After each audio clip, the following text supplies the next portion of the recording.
Magandang umaga po sa bawat isa. Patuloy ko po kayong binabati sa pangalan po ng ating Panginoong Hesus. No? Salamat sa Panginoon dahil sa isang linggo na patuloy niya tayong sinamahan, patuloy niya tayong iningatan, patuloy niya tayong binigyan ng kalakasan at kalusugan no?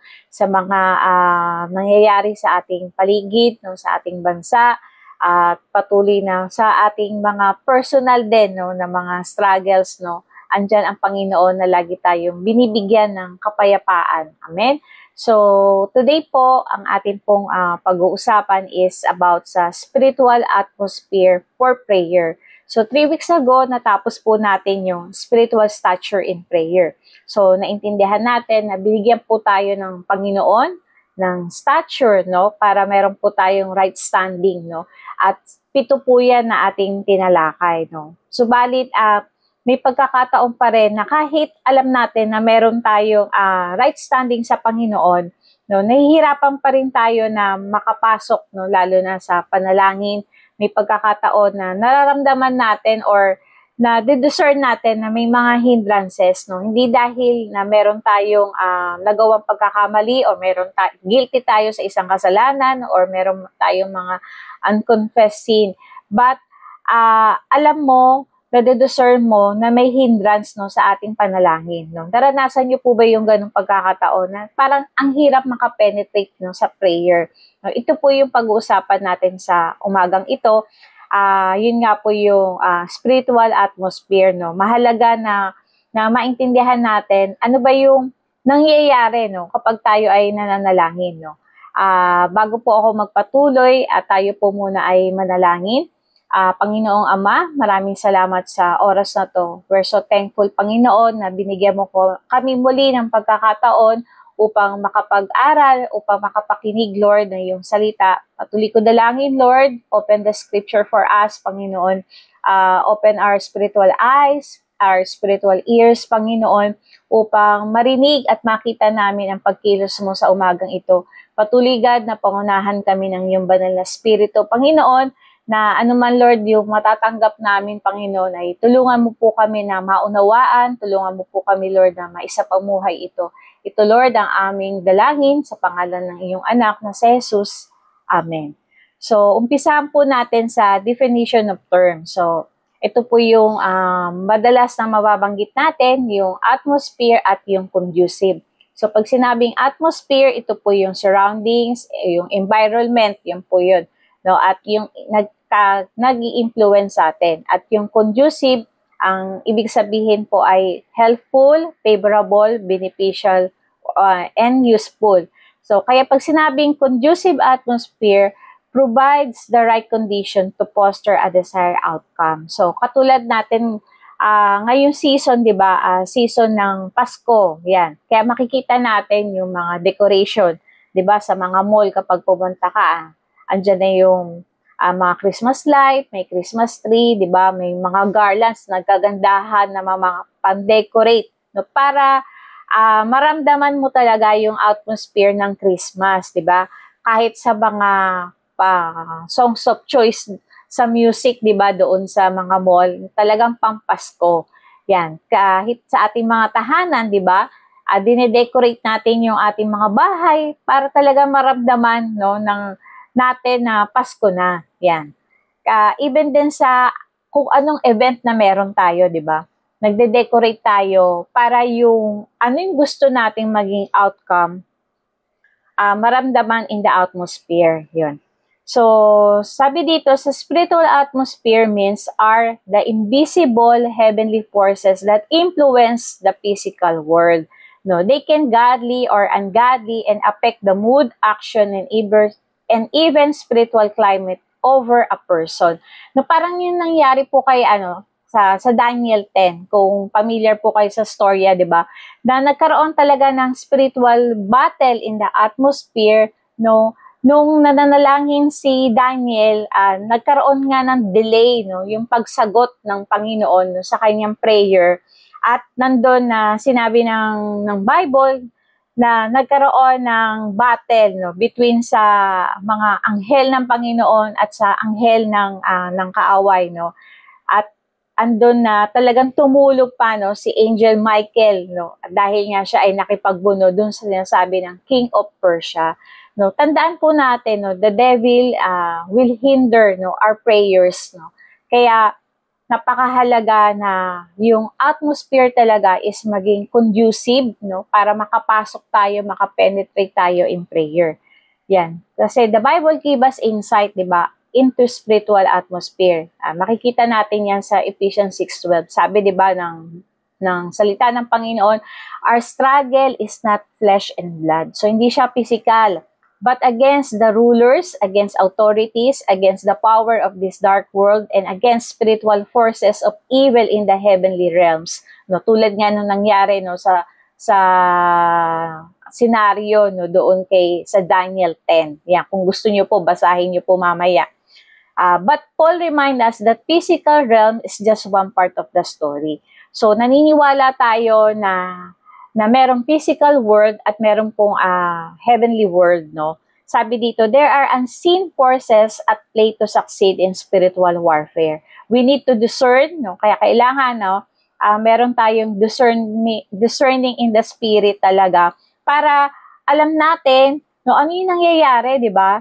At sabi dito, and resist any demonic attack. So, kaya pwede natin sawayin, no, yung mga gawa ng kaaway.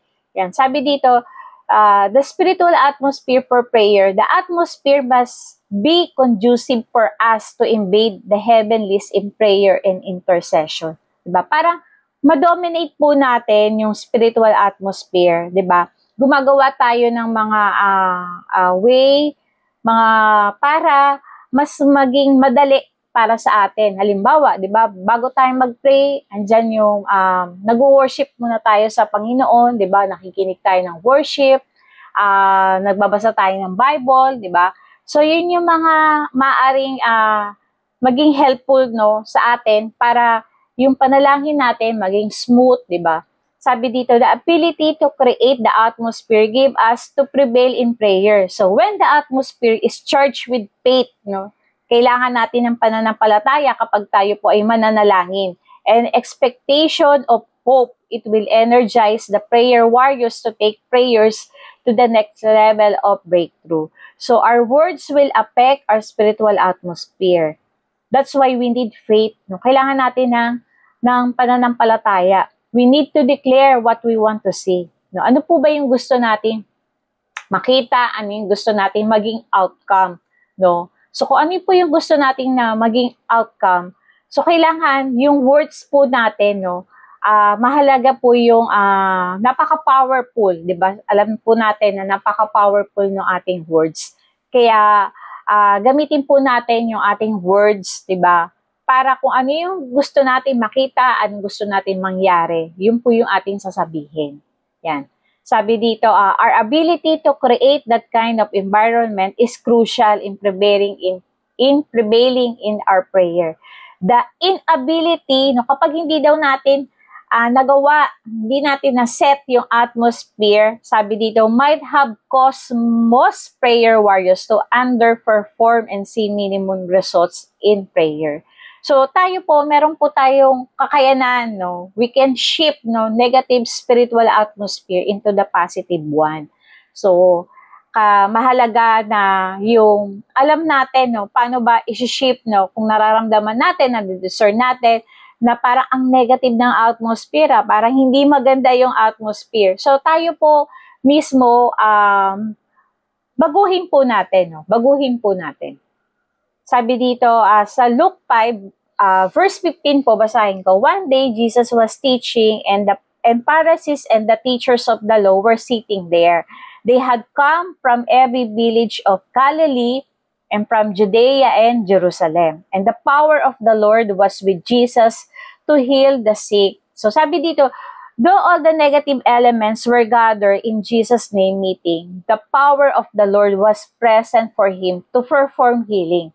No, we need to arm ourselves against negative spirit in our atmosphere so that we can perform His will effectively in that meeting. So, sabi dito, securing the right atmosphere before ministering will result to the Holy Spirit operate smoothly. So, paano ba yung ginawa ng ating Panginoon para yung makapag-operate no ng smooth no o malaya ang banal na spirito no habang siya ay nagmi-minister. So, kapag titignan po natin ang buhay ng ating Panginoong Hesus no, before siya mag-minister, ang sinasabi ng Bible na he always prayed, no? Lagi siyang nananalangin, no? Lagi siyang nakikipag-usap no sa kanyang ama, no? Hindi man sinabi ng Bible na 7 oras siya nanalangin, 'di ba? Or 8 oras, no? Wala man exact na oras na naisulat. Pero lagi nating mababasa na ang Panginoong Hesus is lagi talaga siyang sineseparate niya yung kanyang sarili, 'di ba? Na to pray, 'di ba? So, kaya makita natin yan din sa Luke 6, no, verse 12 and 13, na sabi nga doon na sabi dito, when he chose his 12 disciples, he spent the night praying to God, no. Magdamag na nalangin ng Panginoon, no.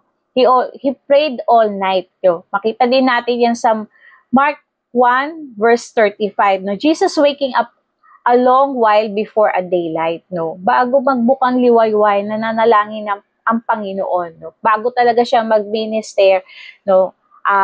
Piniprepare niya na yung atmosphere. Yan. Tayo, ilang oras ba tayo manalangin? Para gawin natin ang assignment natin o yung ministry na pinapagawa ng Panginoon o yung sinasabi ng Panginoon na gawin natin. Ilang oras tayo mag-pray bago tayo mag-lead ng worship? Ilang oras tayo manalangin, no? Bago tumugtog, no, bago mag-conduct ng small group, no, bago tayo makapag-minister, ilang oras tayo nagpe-pray. Yan. Kasi kung ang Panginoon nga, mahabang oras siya nag-spend para manalangin, para kapag nag-minister siya, di ba, smooth lang. Smooth, di ba? Kaya mapansin nyo, di ba, every time na ginagawa niya yung assignment niya, pag sinabi niya sa evil spirit na lumayas ka, di ba, agad-agad lumalayas ang evil spirit, no, ang masamang espiritu. Pag sinabi niya gumaling ka, di ba, instant gumagaling. So dahil nga, na-prepare ng Lord, no, in prayer, no, mahabang oras, para maging smooth, no, yung kanyang pagmi-minister. So, dito tayo ay nire-remind ng Panginoon na napakahalaga po na tayo po ay prepared, no, bago po tayo mag-minister. Yan. Kaya sabi dito, praying frequently and consistently is very important to do before we minister, no. Praying frequently and consistently is very important to do before we minister in securing the right atmosphere for the Spirit of God to operate smoothly. So, sabi dito, the only power we need for spiritual battle is the power of the Holy Spirit. Diba? Alam po natin yan. Sabi ng Zechariah 4:6, not by might nor by power, but the Spirit says the Almighty. So, human strength is not enough. Human knowledge is not enough. Human wisdom is not enough. Human resources is not enough, no? Kahit napakalaki ng pera natin, no, ng resources natin, no, hindi po yan enough, no? But the power of the Holy Spirit is enough, no? Yun po ang kailangan natin, yung kapangyarihan ng banal na spiritu. Sabi dito, sa next naman is yung prevalent spirit in the atmosphere. So, ano ba yung spirit na dominant, no, sa ating environment, no? O sa ating bahay, ano yung dominant spirit, no, sa opisina nyo, kung nadediscern nyo ba, ano yung dominant spirit sa school nyo, no, sa mga taong nakakasama nyo, no, sa mga classmate nyo, di ba, or sa mga lugar na madalas tayo. So, sabi dito, the most occurrence of spirit comes in the categories below.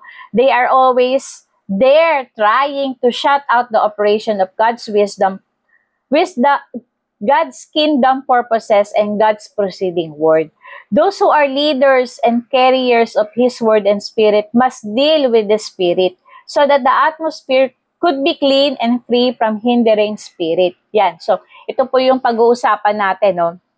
Mga spirit na dominant, no, in the atmosphere.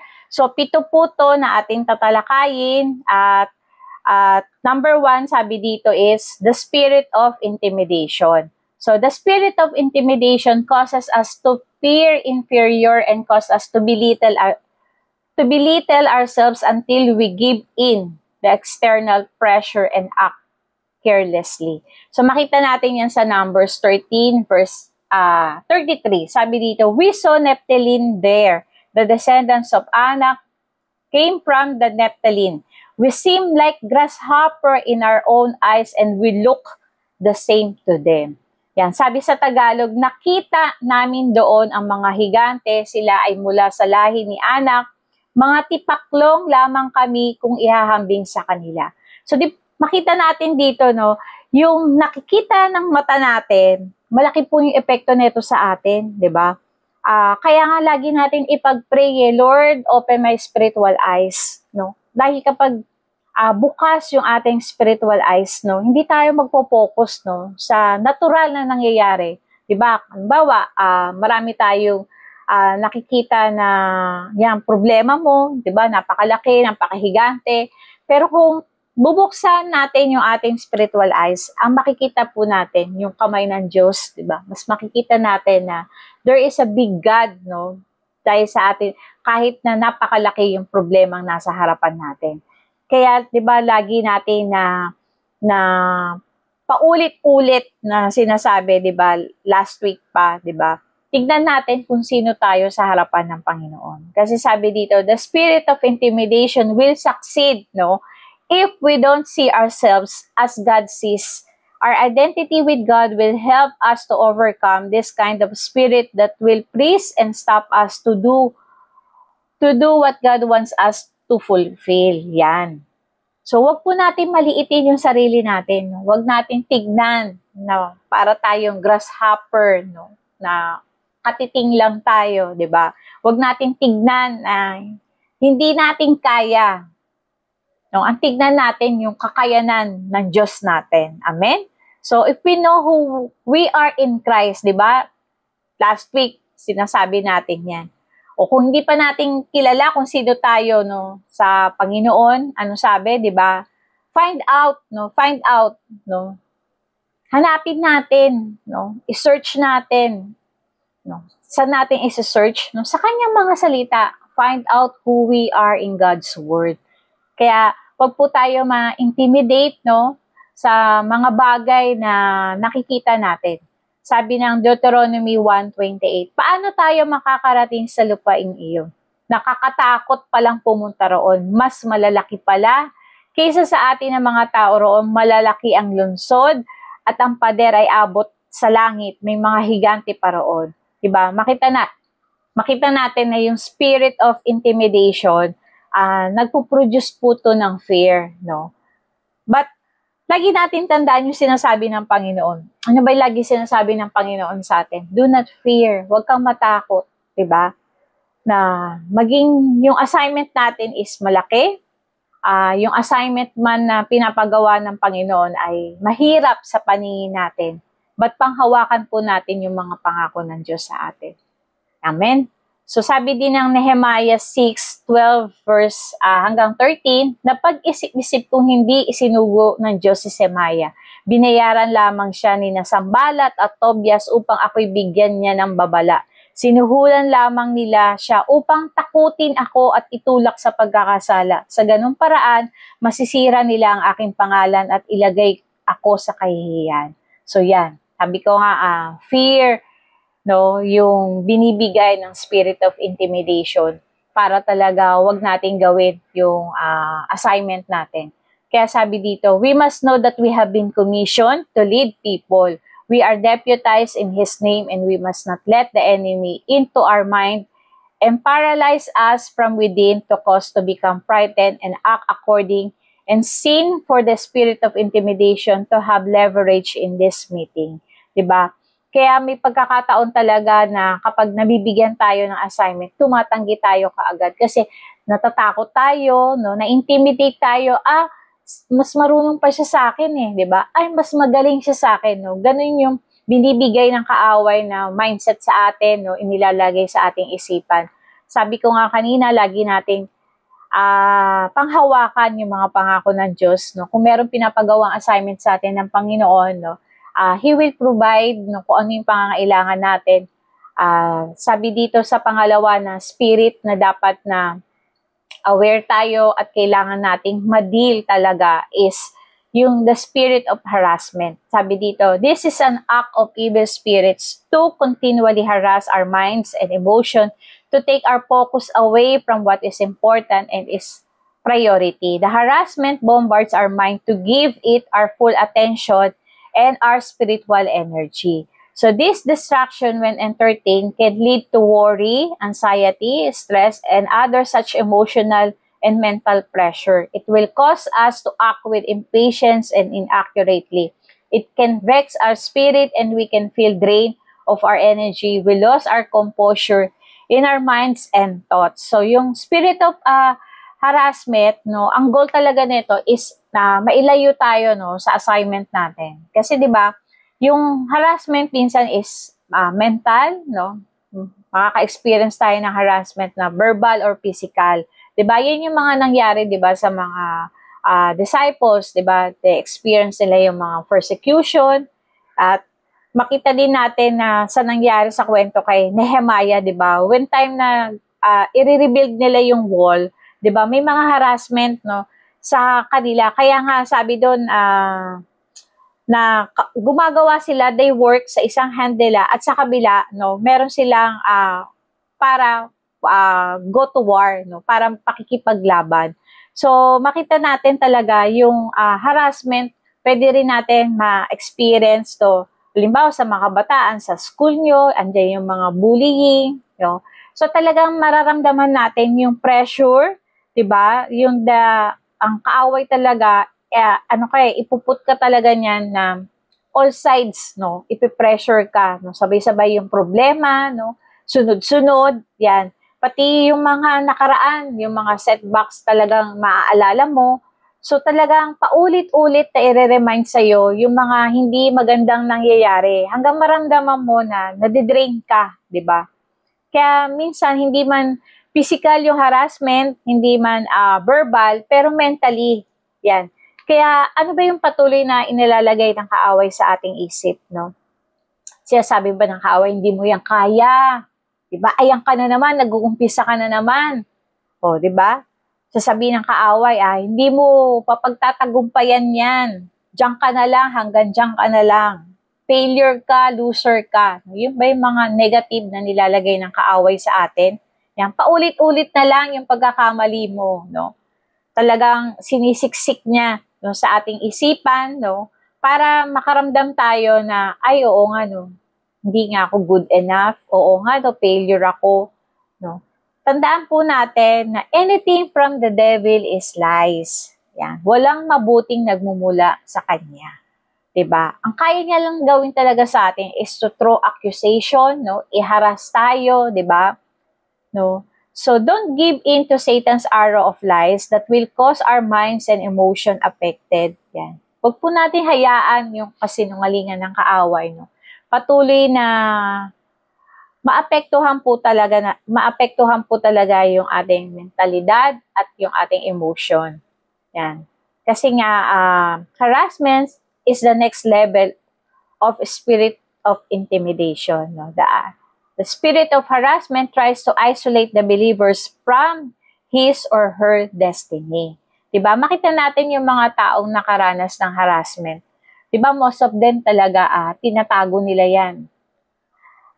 Kung ano yung hindi magandang nangyayari sa kanila, no? Talagang nag-isolate sila. Yung mga nakakaranas ng bully, diba? Parang ayaw na nila pumasok sa school. Dahil nga, yung pakiramdam na nahaharas ka, kaya sa spiritual realm, ganun din po, no? Ang kaaway, pili tayo hinaharas, no? Para hindi po natin magawa yung calling natin, hindi natin magawa yung assignment natin, no? Hindi natin magawa yung will ng Panginoon. So, sa pangatlo po na spirit na kailangan po talaga natin na i-deal, yung the spirit of irritation, yan. Sometimes this spirit enlists someone to irritate us on a consistent basis. Yan. Sometimes it's a squeaky hinge on the toilet door or a person at the back who is always having a private comedy audience with his friends. So ano ba yung mga bagay na mabilis tayong mainis? Yan. Kahit ba, sabi diyan, kahit ba yung tunog lang ng, yung langit-ngit lang ng mga cabinet, mga pintuan, di ba? Or naiinis ba tayo kapag merong malakas magpatugtog na kapitbahay natin? So, yung mga motor na malalaki yung muffler na talagang vroom, vroom, di ba? Maiinis ba tayo? Or naiinis ba tayo sa mga ka-office na panay break, no? Panay coffee break, yan, na hindi ginagawa yung trabaho, kundi puro na lang chismisan, or naiinis ba tayo habang nagda-drive ka, biglang may sisingit sa'yo, di ba? So, naiinis po ba tayo? Yan. Ano po ba yung mga bagay na madaling magpa-irritate sa atin? Yan. O bago, minsan, dati po, napakadalas po na nagkakainisan kami bago pumunta sa church. Yan. Dahil parang ang aga-aga mong gumising, piniprepare mo na yung sarili mo, tapos may mga senaryo na hindi maganda na magkakainisan kayo. So yun po, no, kaya makikita natin yung pagkilos ng kaaway, no, yung spirit of irritation. So sabi dito, na-identify ba natin yung mga triggers na yun? So kami, nung na-identify namin, pagkilos to ng kaaway, na every Sunday na lang ganito tayo. So nagkaroon kami ng pag-uusap, o kailangan gumising ng gantong oras, o kanya-kanyang alarm, no? Gawin na yung mga dapat gawin. Prepare na bago mag-Sunday, kinabukasan, hindi yung Sunday, doon ka palang mag-aayos. No? So, ganun. Nung na-identify po namin yung mga triggers. So, sabi dito, at other times, it could be someone with the wrong spirit projecting himself in his thought against us. We can feel the impression in our minds and spirit.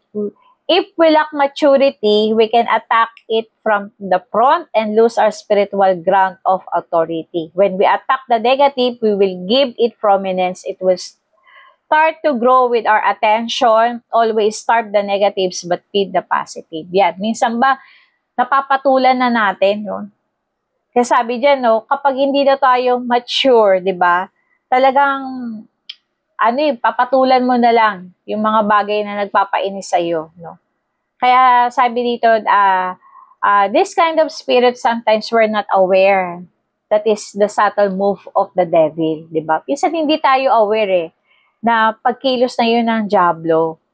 Kaya minsan, di ba, nagkaayam pa yung mga biruan, di ba, na nagtatawanan pa tayo Pero hindi natin napapansin, no, na this kind of spirit, yung spirit of irritation, can damage the relationship, no? Can damage the relationship, 'di ba? Kasi kapag nag-aasaran kayo, tapos may mapipikon, 'di ba? Nasasaktan mo na yung damdamin. Kaya sabi dito, the ability to stay calm and polite even when people irritating you is superpower, no? Kapag meron daw tayong kakayanan na manatiling kalmado and polite, no? Even when the people irritating you is superpower. Hindi natin kailangan maging si Superman, no? Hindi natin maging kailangan si Wonder Woman or may mga superpower para talagang maging stay calm. Yun na yung ating superpower, no? Kalmado ka lang, no? Kalma. Kahit nakikita na natin, no, sa ating panahon, grabe yung mga corruption, no? Kalma lang, no? Gawin natin yung tama. Ano ba yung tama? No? Iluhod natin sa panalangin yung ating bansa, no? Pag-pray natin na talaga yung ma-expose, no? Hindi lang ma-expose, no? Magkaroon talaga ng accountability yung nangyayari ng mga corruption, no, sa ating bansa. Always pray. Let's pray, no? Sabi pa dito,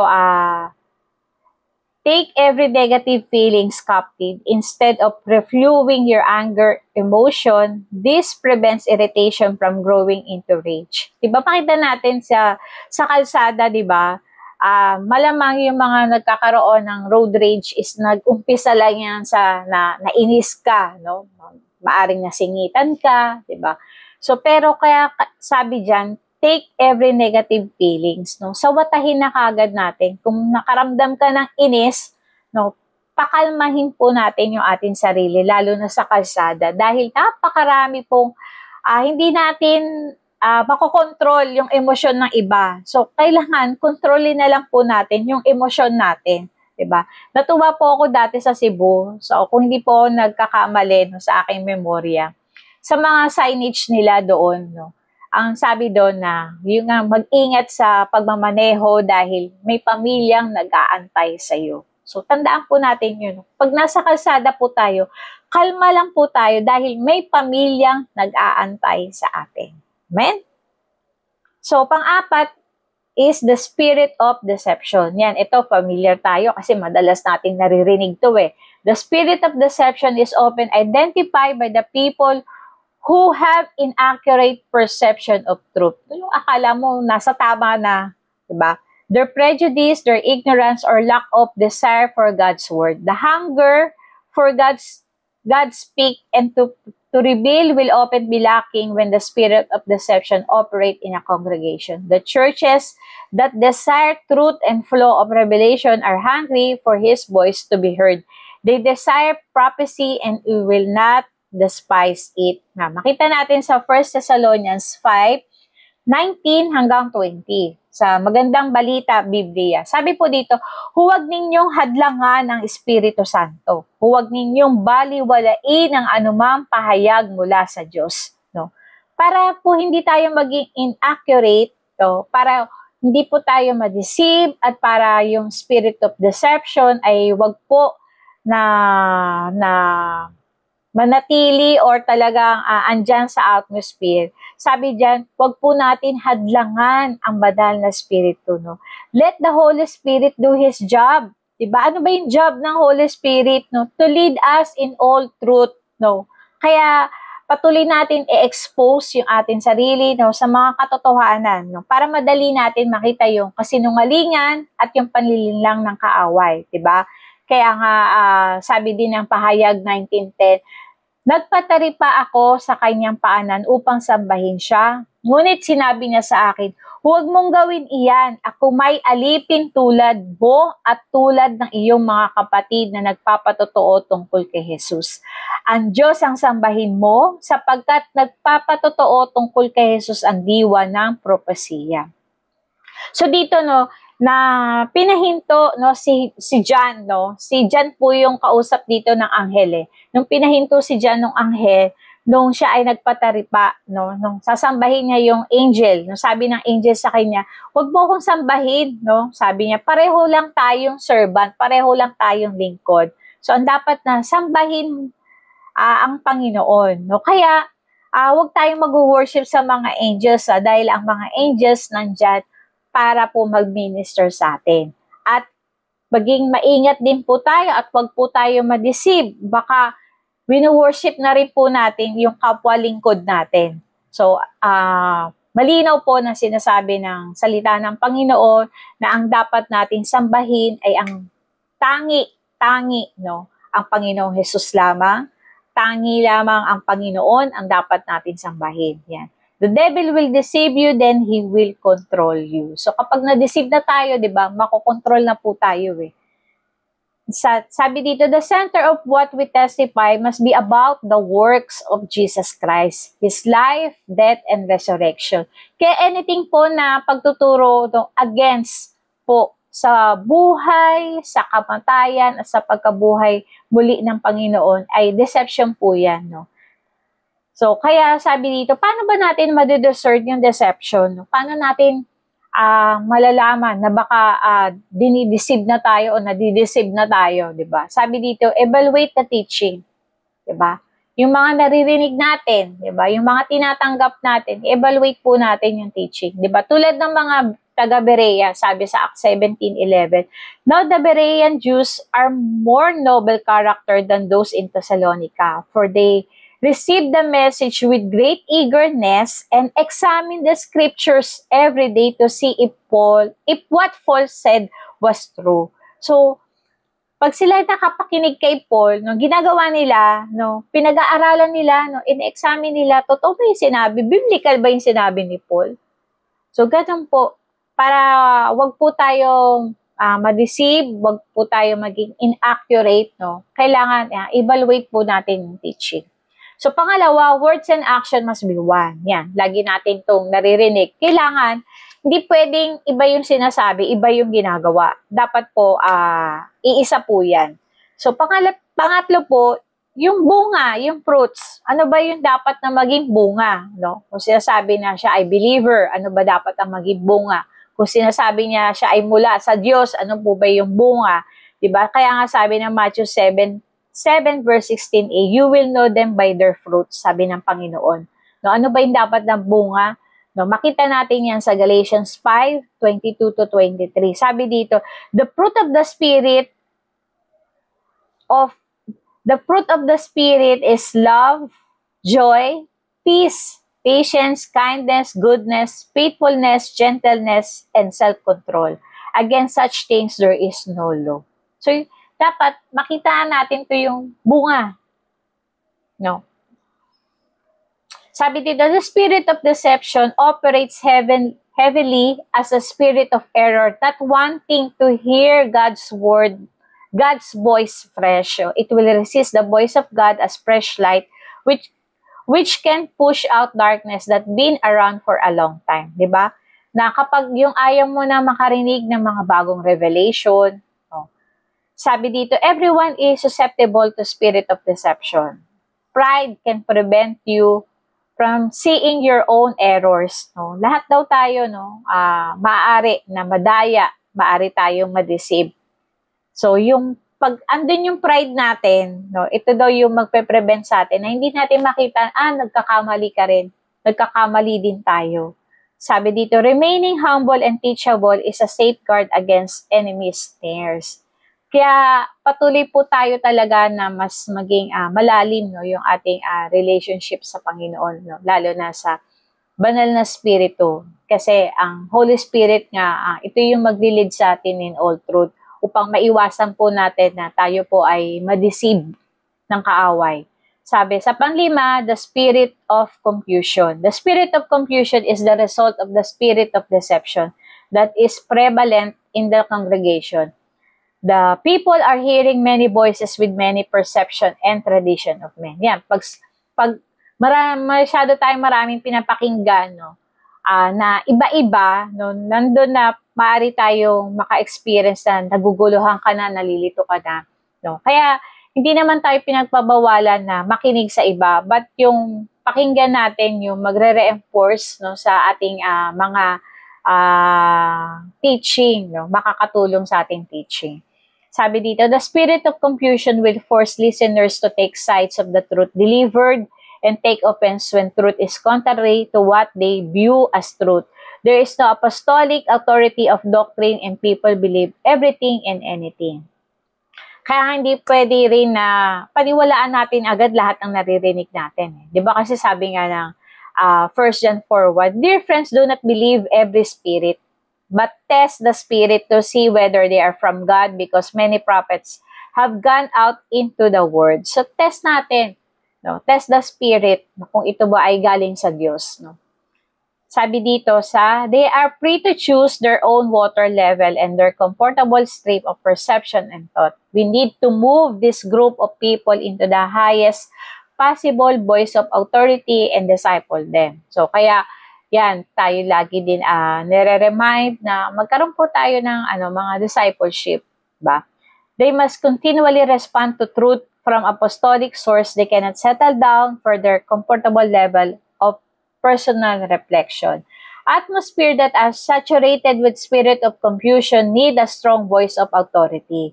Yan. Kaya, diba, pag may pagkakataon na meron talagang kaguluhan, diba, minsan may sisigaw dyan, tama na, meron nagbe-break ng chaos, di ba? Kaya, tandaan po natin na ang Panginoon, hindi po siya author ng kaguluhan. God is the author of peace, not confusion. Kaya, ano man yung confusion na nararamdaman natin, at ito yung nagli-lead, di ba? Talaga na, yung pang wala kang kapayapaan, hindi po yan sa Panginoon. So, kaya lagi po natin i-deal yung ganitong spirit. Kasi, kakainin po talaga yung ano yung time mo, kakaisip, yung emotion mo, 'di ba? Padidrain ka din, no? Kapag tong spirit of confusion, maguguluhan ka na hindi mo alam, ito ba yung tama, ito ba yung mali. So, talagang panalangin natin sa Panginoon na bigyan talaga tayo ng clarity, no? Clarity, no? Maging clear yung ating mind. Yan. Sa pang-anim, the spirit of provocation. The spirit of provocation is often a higher level of the spirit of irritation. So, the spirit of irritation only affects us when we react to it. So, di ba? Ang spirit of irritation, so, maapektuhan ka lang yan kapag nag-react ka. Yung parang pag pinatulan mo lang, di ba? Kaya nga, sabi natin, di ba kanina, kailangan lang sa spirit of irritation, kalmado ka lang, no? Polite ka pa rin, no? Yun yung magiging superpower natin. Pero itong spirit of provocation, we must act against it for it will attack itself to us. It will consume our inner strength. This is a passive of the enemy. The spirit of provocation is a frontal attack of the spirit of darkness against those who are leading. So, ang inaatake ng spirit of provocation is yung mga leaders. Sabi dito, they attack our authority and our position of leadership. They resist our leadership and the government desire to bring into this meeting. They refuse to subject themselves to God's authority and always desire to challenge our boundaries as a leader. So, ito yung mga nanggagatong, nag-uumpisa ng mga pagwewelga, nag-uumpisa, 'di ba? Parang ito yung mga naglalagay ng gas, no, sa apoy para mas sumiklab pa, 'di ba? Yan. So dito makita natin yan yung kwento ni Korah, 'di ba, sa number 16, na yung naging rebellion ni Korah talagang napaka-significant no? Challenge na yung authority ni Moises. So makita natin yan sa number 16 verse 3, sabi dito, hinarap nila si Moises at Aaron at sinabi, sobra na yung ginagawa ninyo. Lahat ng nasa kapulungan ito ay nakalaan kay Yahweh at siya'y nasa kalagitnaan natin. Bakit itinataas ninyo ang inyong sarili higit sa kapulungan ito? 'Di ba? Na talang nagde-demand si Korah ng equality at yung makita natin na yung rebellion, 'di ba, against sa Panginoon, sa leadership na inilagay ng Panginoon, napaka-severe din ng consequences, no? Ano ba yung naging consequences, no? Yung rebellion nila Korah, 'di ba? Ang sabi ng kung babasahin niyo po yung chapter na yan, 'di ba? Kinain talaga sila ng lupa. So, makita natin na meron talagang mga tao na i-challenge no yung authority mo, i-challenge yung position mo, pero kung tayo po ay confident na binigyan ng Panginoon ng isang assignment at confidence ka na yan ang calling mo na dapat mong ginagawa, hindi po tayo dapat ma-terrify, hindi po tayo dapat na matakot. Kasi sabi nga dito, they cannot yield to our leadership because they think we have their space and have limited them in their behavior patterns and movement. The spirit of provocation can only be defeated when we know we are acting on His behalf and we represent Him fully. We are under God's authority and those who resist Him stand firm in God's name and Satan will flee. Diba? Kaya nga sabi ni Moses sa kanila, no, sa number 16, verse 28, makita natin, malalaman ninyo ngayon na isinugo ako ni Yahweh upang gawin ang mga bagay na ito at ito'y hindi ko sariling kagustuhan. So, honor the God-given position to His servant. No? I-honor po natin na yung posisyon na binigay ng Diyos sa kanyang lingkod. Yan, di ba? Ngayon, sa ating bansa, ayaw man natin sa nakaupong presidente. I-honor po natin yung position yun. Kasi ang Diyos po ang naglagay sa kanya sa position yun. No, kung ayaw po natin yun, di, bawi po tayo sa susunod na election, no? Makita natin na talaga may mga consequences yung ating mga action, no? Kaya sunod na election, let us pray hard, no? Alamin talaga natin kung ano yung kalooban ng Diyos, alamin natin kung ano yung gusto niya, no? Kasi yung pag nagkamali tayo, grabe yung consequences, 'di ba? Ang bigat, no? Kaya maging wise po tayo. Yan. Malayo pa naman po eleksyon, no? Pero isang paalala po talaga sa atin na Kapag andyan na, nakaupo na, i-honor po natin yung position na yon. Pero pag dumating tayo sa pagkakataon na kailangan natin na bumoto, maging wise na po tayo. Maging wise po tayo. Kasi napakabigat po ng consequences pag nagkamali tayo. Kaya isik talaga natin kung ano ba yung kalooban ng Panginoon para sa ating bansa. Yan. Panghuli po is the spirit of heaviness. Yan. So marami tayong nakikita ngayon na talagang nakakaranas ng spirit of heaviness. Sabi dito, the spirit manifestation is the result of all internal struggles and loss of spiritual energy in God's presence. The spirit of harassment and the spirit of irritation are forerunners of the spirit of heaviness and lethargy. Yan, no? Kaya yung spirit of harassment tsaka yung spirit of irritation, no, forerunners lang po to ng spirit of heaviness.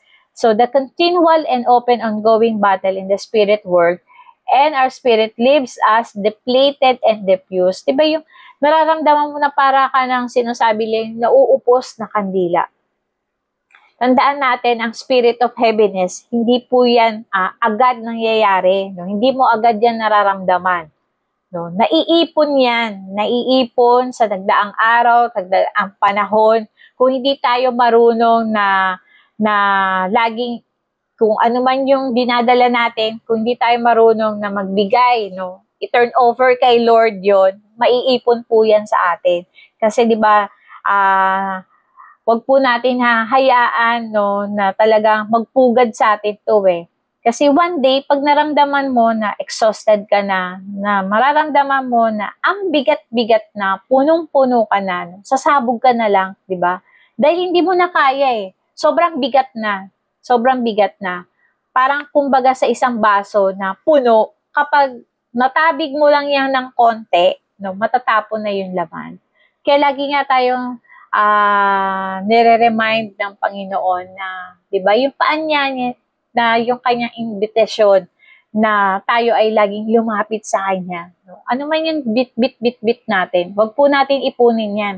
Pag meron ka ng bit, bigay na kagad kay Lord. No? Wag na natin dalhin hanggang sa maipon.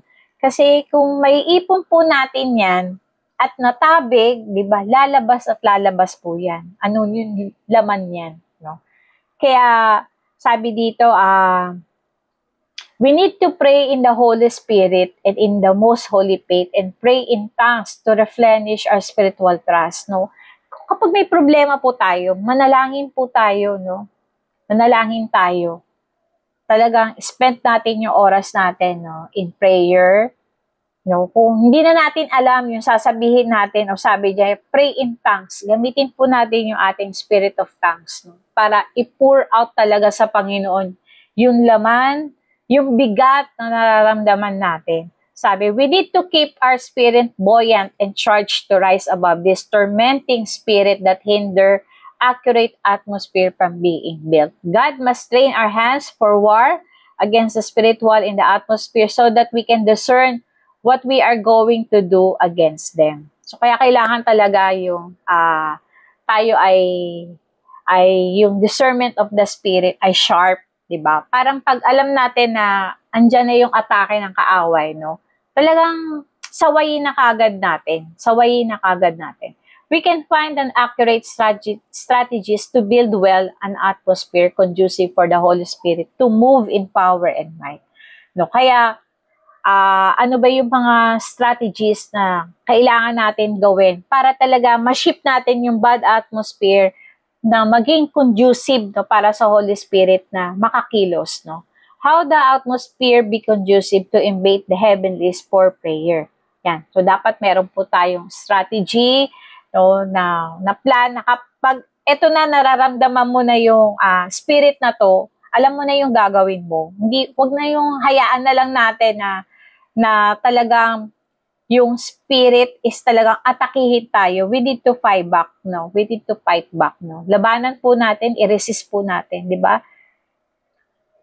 Sabi dito, the Lord is the Spirit. The spiritual atmosphere for prayer is established when the Holy Spirit has fully taken over and has saturated the atmosphere with liberty and freedom. No, kailangan talaga na ang Holy Spirit, no, ang mag-take charge, no. Sabi dito, paano natin malalaman na ang Holy Spirit na yung take charge, no? Kapag ang buhay natin is patuloy na natatransform, no?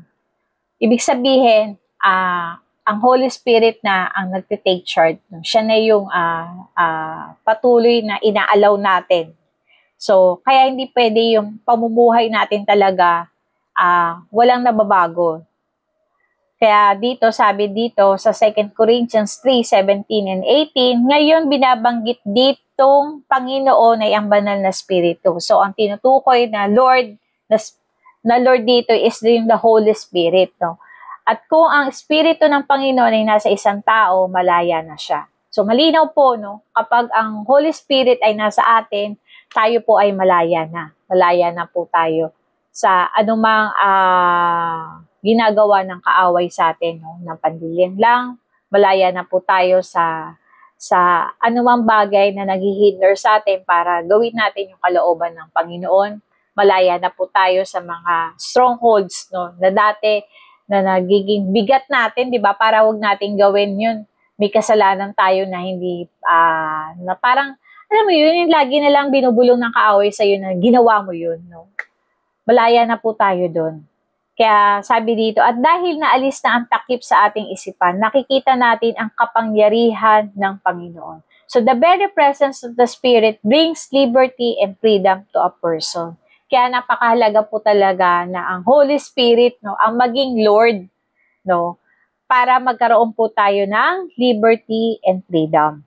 So, kaya unless na ang banal na Espiritu ang take charge ng ating buhay, hindi po talaga natin may experience ang liberty and freedom. Because the ungodly atmosphere is constantly at work, diba? So talaga ang kaaway, andyan yan, no? Hahadlangan tayo, no? Hahadlangan sa gawin natin yung kalooban ng Panginoon, hahadlangan na huwag tayong sumunod sa Panginoon, hahadlangan tayo na huwag magkaroon ng breakthrough, diba? Kaya, let's allow the Holy Spirit to be the Lord, no? To be the Lord, no, ng ating buhay. Yan. Sabi dito, the Lord of the atmosphere must be the Spirit. No?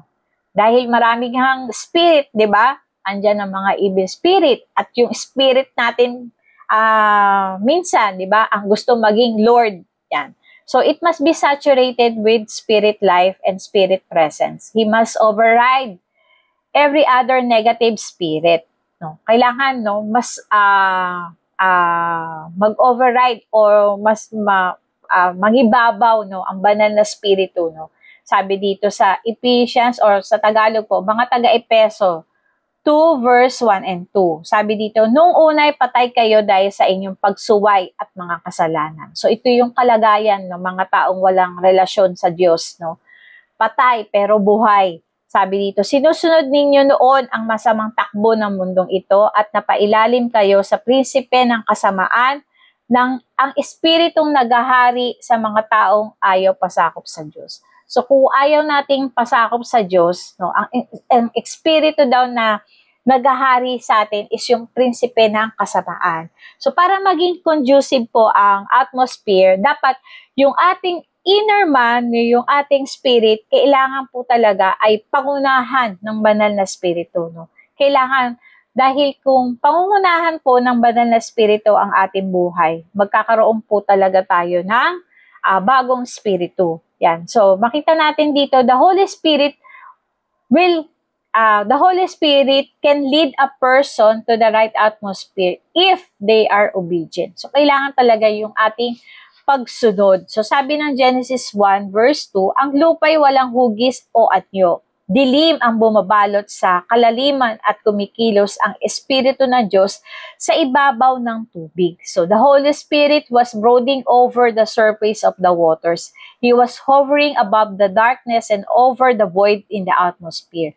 The earth was formless and had no structure, as all authority had collapsed under satanic rebellion in the earth. So ito po yung kalagayan ng atmosphere o ng mundo noon.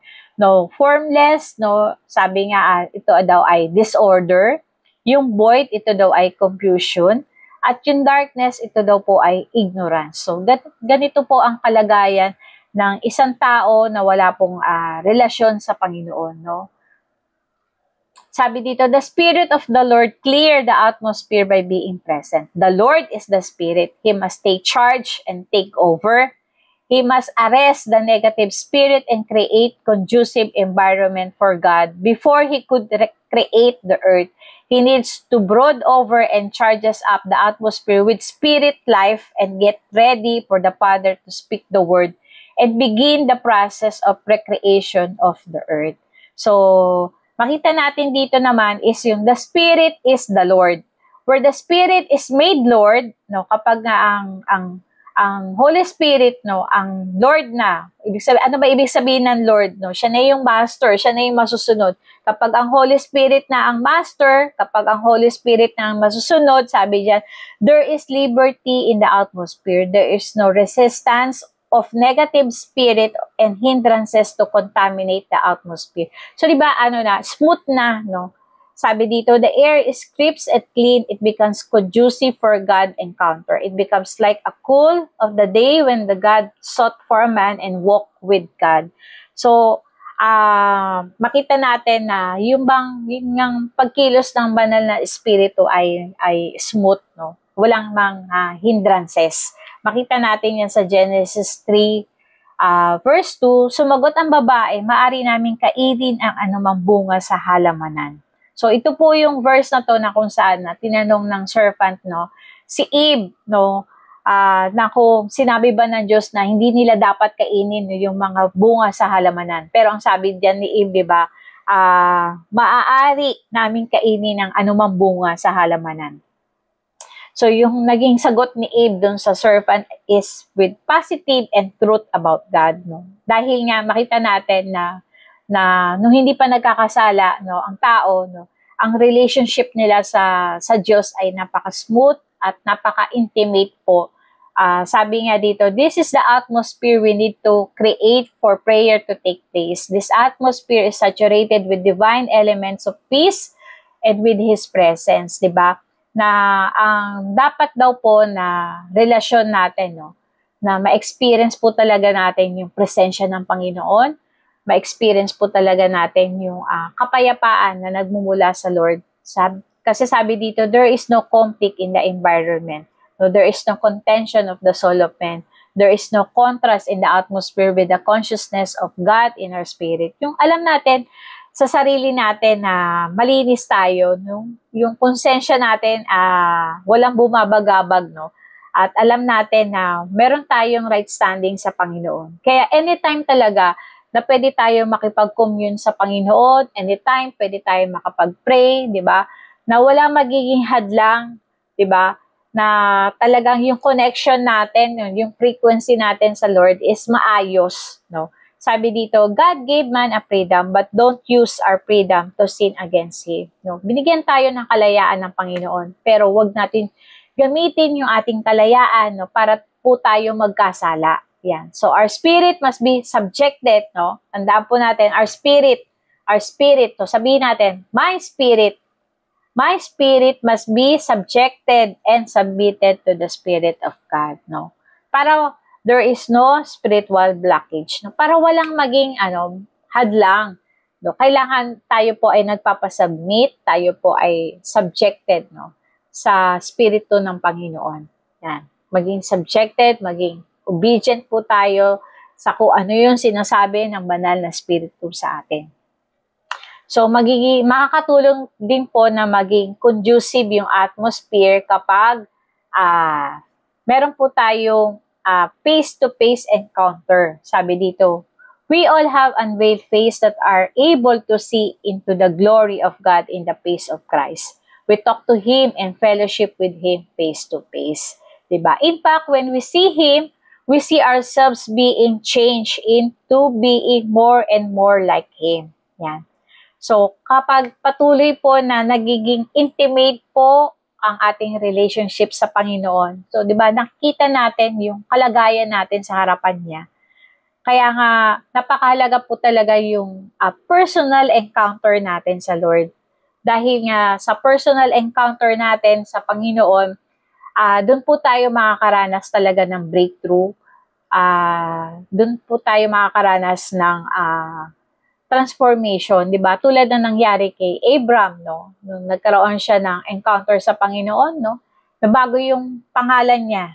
No? Naging siya ay si Abraham, no? Nagkaroon ng encounter si Moises sa Panginoon, di ba? Na-deal ni Lord yung mga inaccuracy kay Moises.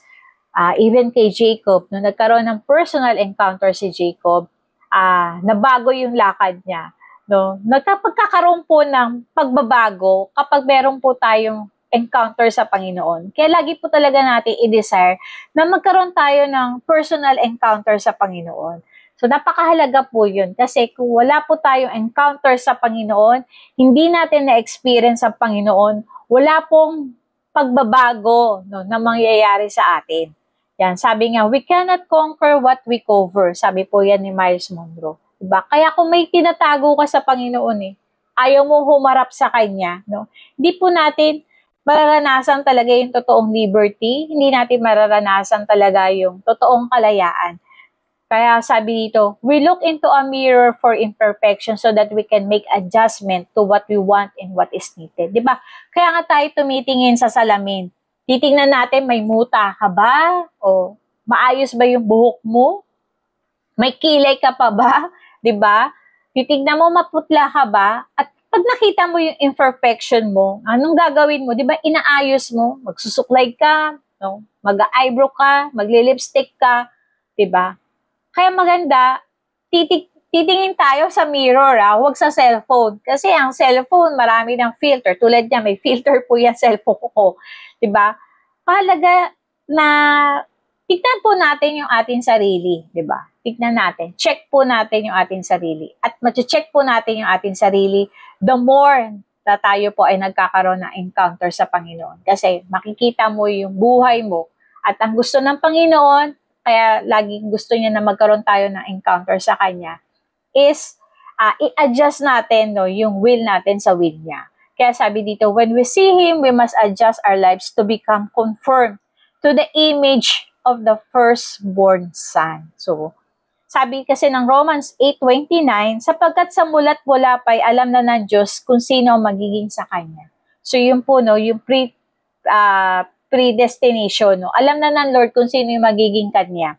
At ang mga ito'y pinili niya, so, yung pinili ng Diyos, sabi dito, upang maging katulad ng Kanyang anak. So, ito po yung ating ultimate purpose, no? Sa pagkakapili ng Panginoon sa atin, ang gusto ng Panginoon sa atin ay maging katulad ng anak niya. Sa gayon, siya ay maging panganay sa lahat ng maraming magkakapatid. Yan. Kaya dito, talaga, yung Christ-likeness, yung po yung ipupurso natin, no? Yung image ng ating Panginoong Jesus, di ba? Kaya dito, walang ibang tao na dapat nating tularan, no? Bukod sa buhay ng ating Panginoong Jesus. No, kaya nagkatawang tao talaga din ang Panginoon para bilang tao makita natin na maari tayong mabuhay, no? Maari tayo makapamuhay dito na mayroong tamang relasyon, no, sa Diyos. Kasi ganun ang nangyari sa ating Panginoong Jesus, na bagamat siya ay nagkatawang tao, naging maayos, no? Naging tama yung kanyang relationship sa kanyang Ama. So, kaya walang image tayong dapat na ginagaya bukod sa image po ng ating Panginoong Jesus. Sabi dito, we must become transformed into the same image as the Son after our time of God encounter and fellowship. When transformation takes place into more of His likeness, the glory of God is inimitable increases unto us. Kaya diba sabi natin kanina, napakahalaga talaga ng face-to-face encounter. Kasi para mangyari talaga na magkaroon ng transformation sa atin. Tulad nung kay Moises nga, 'di ba? Yung glory ng Lord, 'di ba? Nag-radiate sa kanya. Sabi dito, His glory rests upon His Son, and as we bear the image of the Son, the glory He gave the Son will also be upon all mature sons. So, kailangan yung maturity. So, sabi dito sa John 17:5, tsaka sa verse 22, Kaya Ama, ipagkaloob mo sa akin ngayon sa iyong harapan ang kaluwalhati ang taglay ko sa piling mo bago palikhain ang sanglibutan. Ibinigay ko sa kanila ang kaluwalhati ang ibinigay mo sa akin upang sila'y ganap na maging isa tulad mo at ako ay isa. So, dahil sa face-to-face encounter natin sa Panginoon, no, magra-radiate, no, yung glory niya. Kaya yung iba magsabi, parang nakikita ko si Lord sa'yo, di ba? No. Ganun po yung nangyayari kapag nagkaroon po tayo ng encounter sa Panginoon. No? Magra-radiate po yung glory ng Lord.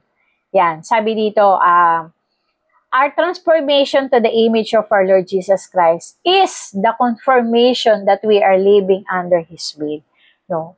Kapag nagkakaroon ng transformation, so ibig sabihin talaga na tayo ay nabubuhay na under sa kanyang kalooban. Kasi sinusunod mo na yung gusto ni Lord eh. Diba? Hindi mo na sinusunod kung ano yung gusto mo. Kaya nagkakaroon ng transformation. If there's no transformation, whose image we are reflecting? So, kung wala pa rin transformation, ang tagal na natin sa Panginoon, pero hindi pa rin nagre-reflect ang image ng Panginoong Jesus, kaninong image yung nire-reflect natin? Sarili pa ba rin natin? Yung old version of ourselves pa rin ba? Kaya kung totoong inaccept po natin ang Panginoon, hindi pwedeng walang pagbabagong mangyayari sa atin. Yan. Sabi po ng John 1 verse 14, naging tao ang salita at nanirahan sa piling namin. Nakita namin ang kaluwalhatiang tunay sa Kanya bilang kaisa-isang anak ng Ama.